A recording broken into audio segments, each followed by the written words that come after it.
Welcome to the Learning Pines YouTube. We hope this video helps. In this video, I will explain how to use Gemini API in Java, only ways.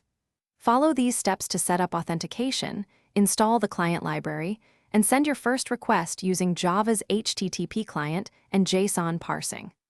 I'll walk through creating an API key, storing it securely, making signed requests, handling responses, and parsing JSON into model classes. By the end, you'll have working sample code and clear next steps to build on.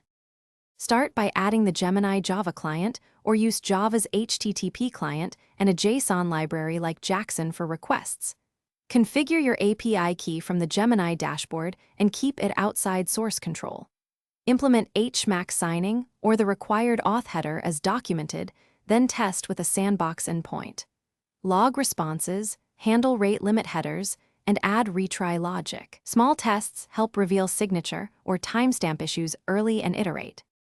Quick recommendation: if you are finding this video helpful, please subscribe and like so you see more Java API guides.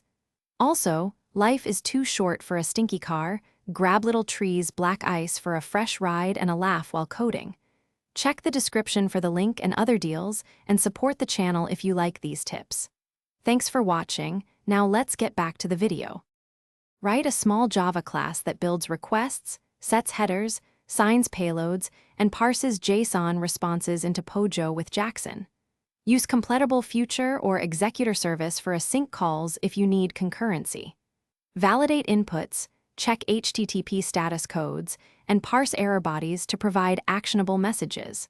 Monitor rate limits and back off when needed. Keep secrets in environment variables or a secure vault to prevent accidental exposure in logs or repositories regularly. Thanks for watching. Consider subscribing if we helped you.